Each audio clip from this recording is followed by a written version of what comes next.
ఏమనగా దేవుడు ఒకనికి ధనధాన్యమును సమృద్ధిని ఘనతను అనుగ్రహించును. అతడికి ఏమేమి కోరినను అది అతనికి తక్కువ కాకుండును. అయినను దానిని అనుభవించుటకు దేవుడు వానికి శక్తిని అనుగ్రహింపడు. దేవుడు నీకేమివ్వడండి? నువ్వు తినటానికి అవకాశం ఇవ్వడం, నువ్వు అనుభవించటానికి అవకాశం ఇవ్వడం. నువ్వు సంపాదించిందంతా నాదే అనుకోవచ్చు. దేవుని పని మానేసుకొని దేవుని యొక్క విడిచిపెట్టి నీ ఇష్టానుసారంగా సంపాదన కోసం వెళ్ళి ప్రభు దినములన్నీ వదిలేయటం వల్ల దేవుడు ఏమంటున్నాడు? నేను నీకు తినటానికి అవకాశాన్ని నేను ఇవ్వను. What will demand?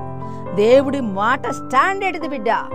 నీవు ప్రతి దినం దేవుడిచ్చిన దినములు నీవు క్షేమస్థితిగా ఉండాలంటే ఈ లోకంలో డబ్బు చేత నీకు క్షేమం ఉండదు, డబ్బు చేత ఆరోగ్యం ఉండదు, డబ్బు చేత నీ కుటుంబాన్ని అభివృద్ధికి రావు. డబ్బు ఈ లోకంలో ఇక్కడ ఉంటుంది, మరొకసారి ఇంకొకరి దగ్గర ఉంటుంది. ఆ డబ్బు ఏ క్షణంలో ఏమైపోతుందో మనకు తెలియదు, కానీ దేవుడు మాత్రం మన క్షణం కూడా దేవుడు కాపాడుతూ ఉంటాడు. ప్రైజ్ లార్డ్, హల్లెలూయా, హల్లెలూయా. ఇయ్యాలంటున్నాడు. నువ్వెంత సంపాదించావో, నువ్వేమేమి అడుగుతున్నావో.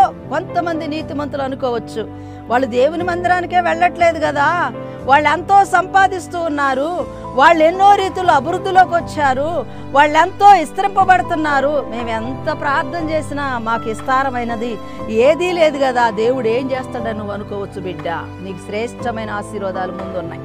ఇప్పుడైతే కష్టం ఉండొచ్చు, సంపాదించిన వారి సొమ్ము వాళ్ళు అనుభవించలేరు, వారి కుటుంబంలో క్షేమస్థితి ఉండదు, వారి కుటుంబానికి నెమ్మది ఉండదు, వారి కుటుంబంలో ఆరోగ్యం ఉండదని దేవుని వాక్యం బయలుపరుస్తూ ఉన్నాడు. ప్రైజ్ లార్డ్, హల్లెలూయా.